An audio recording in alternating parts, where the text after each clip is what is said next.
যাবো ভিতরে, মা আমাকে কি একটা টাইট জামা পরিয়ে রেখে দিয়েছে। প্যান্টটা এত ঢলঢলে কাদায় গেলেই লেগে যাবে, অবস্থা খারাপ হয়ে যাবে আমার। দেখছি কি করে যাই এটাকে যেন কি একটা বলে যেন, কুর্তা চুর্তা বুত্তা, যাই হোক ওইদিকে যেতে পারবো তো, দেখি তো যেতে পারিনি।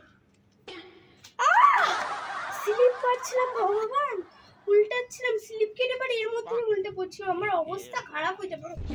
গন্ধে আমার বমি চলে আসছে বাবা, বাড়ি যেতে পারলে আমি বাঁচি এখন। যাই তো বাবারে বাবা, এক রাস্তায় যেতে পারিনি, এটাকে রাস্তা কি আবিষ্কার করেছিল ভগবান এই রাস্তাটাকে।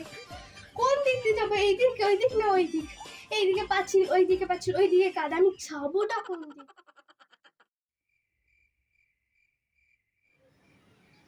শহরের দাদাবাবু মুখে কোথায় নিয়ে আসলো এটা? পুলিশ আমাদের শহরের পেটিগুলো মুখে দেখে তো হাসতেছে, এটা পরে কি আমাকে জোকালের মতো লাগতেছে। তুই তো বাবা কোন দিক থেকে থাকতে পারি।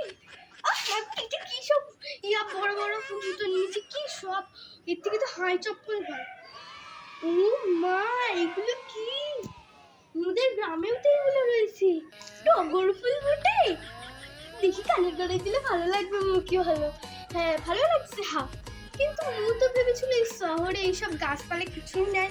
মু তো ভেবেছিল শহরে রেস্টুরেন্ট বুস্টুরেন্ট, তারপরে পল্লার মল্লার যে চুল টুল করে ওইগুলো রয়েছে, কিন্তু ফুল রয়েছে। বাবা কি ভালো লাগছে, দেখো বাবা এটা পরে আমি তো দৌড়াতে পারছি না, পায়ের গোড়ালিটা আমার যাবে এবার।